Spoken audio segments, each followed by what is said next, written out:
لیسه غازي لیسه په کابل ښار کې یو لا پرمختللو لیسې څخه شمیرل کیږي چې د ګډ شمېر زده کوونکو په لرلو سره فعالیت کوي. نو خوږو لیدونکو راغلی زه هم غازي لیسې ته تر څو پورې د خپلو هیوادوالو احوال واخلو او دوی سره نږدې نه وګورو. نو قدرمنو لیدونکو د ځینو استادانو او ورسره څنګ کې د ځینو شاګردانو همداسې د مدیر صاحب خبرې به هم له ځانه سره لرو او تاسو هم زموږ تر پایه ملتیا د تعلیم او تربیې لوی مسؤلیت ورونو غواړي همت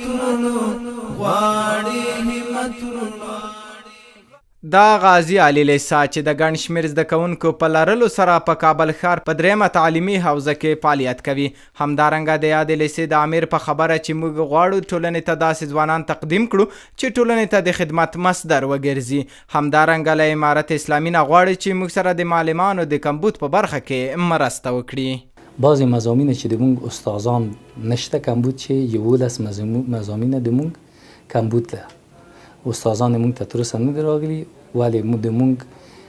اته بسته په رقابت کې و چې په اته بسته په رقابت کې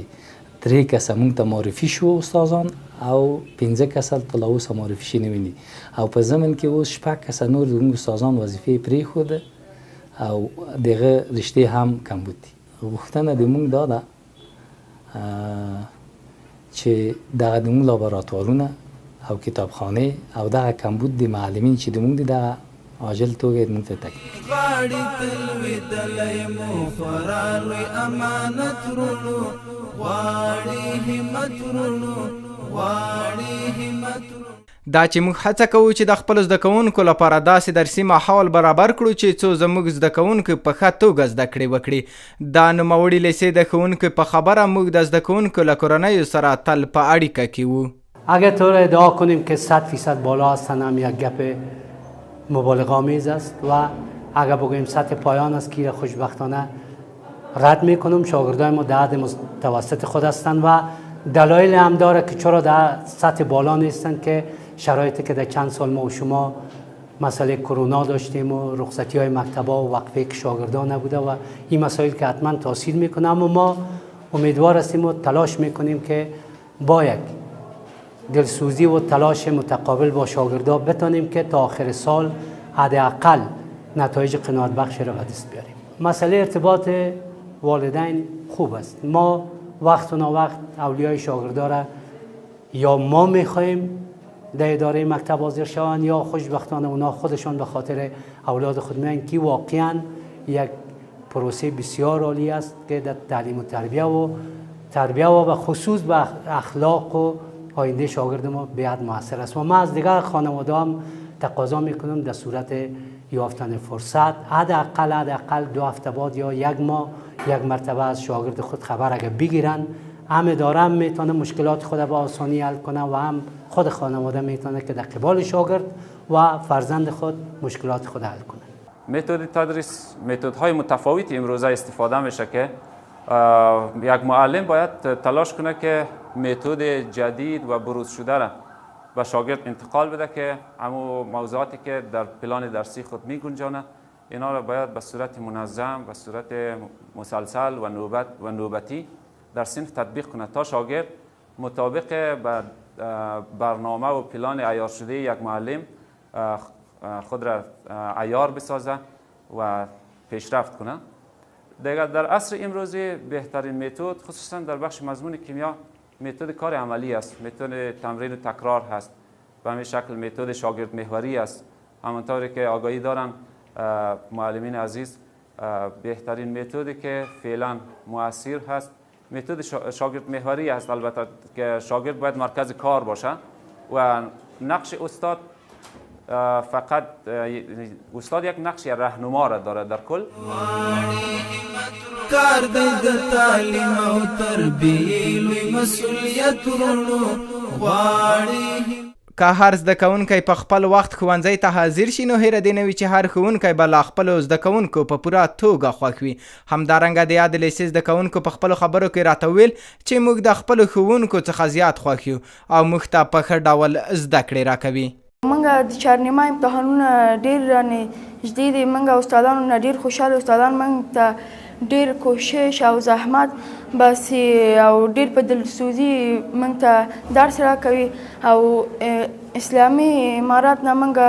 خوشحاله یو چې موږ مکتب مدیر سرمعلم د استادانو د ټول نه خوشحاله موږ کتابونه د ټول شان پوره ده او موږ سره ډېر زحمت باسي به خاطر که هر کی علاقه داره و شوق داره که حج کعبه شریف یک دفعه برم و خودم علاقه دارم که بر آنجا برم و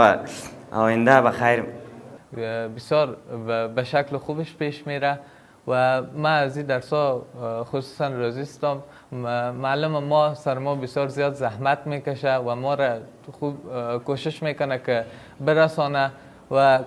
اینمی تلاشکشی یک شاگرد است که باعث میشه که معلم خوش شود و آینده ملت جور شود.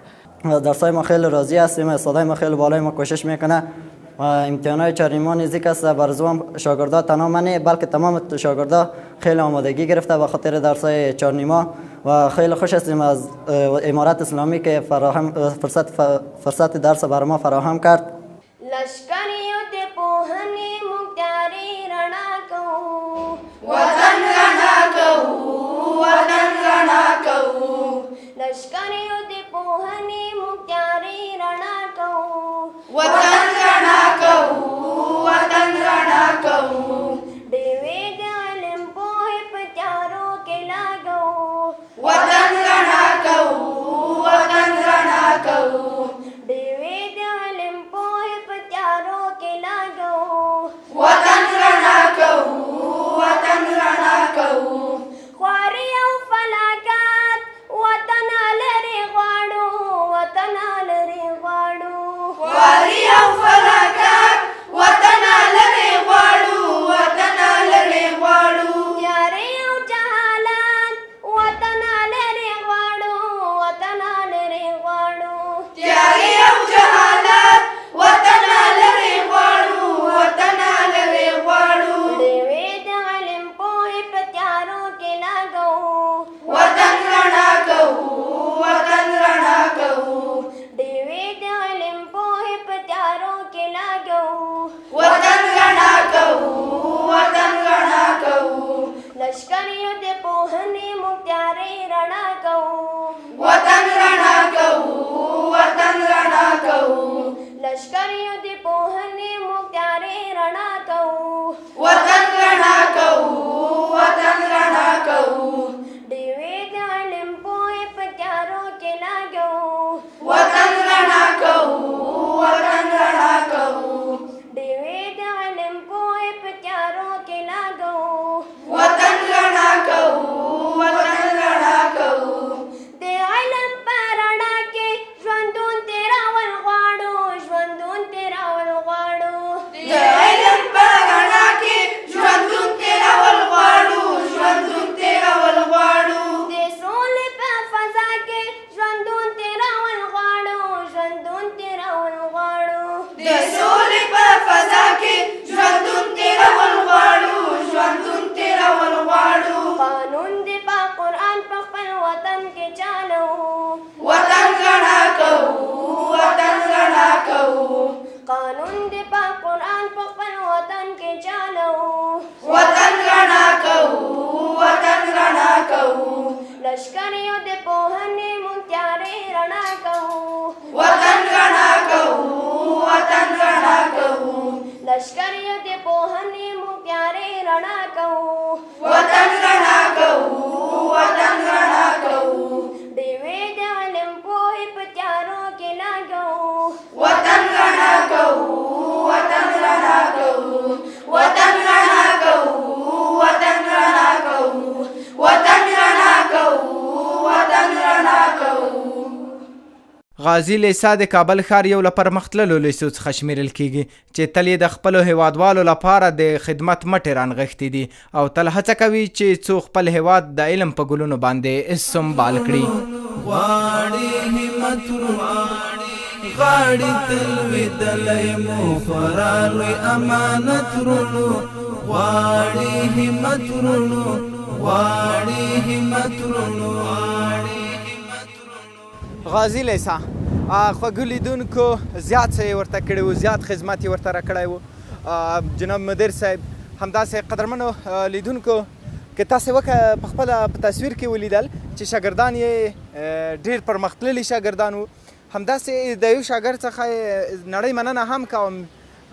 تانا زه باید د افغانستان ټول ولس ترې مننه وکړو. یو ډېر په زړه پورې د مکې معظمې تصویر یې جوړ کړی و، هغه یې جوړه کړې وه. نو تقریبا د په خپلو خبرو کې هم یادونه وکړه چې هغه ما په 1 ساعت کې جوړه کړې ده. نو قدرمنو لیدونکو زه هم په همدې ځای سره خپل راپور ته خاتمه ورکوم. تاسو په لویو بخښنو کې خدای سپارم. د یو آباده سوکاله سولیز افغانستان په هیله الله مو مل شه.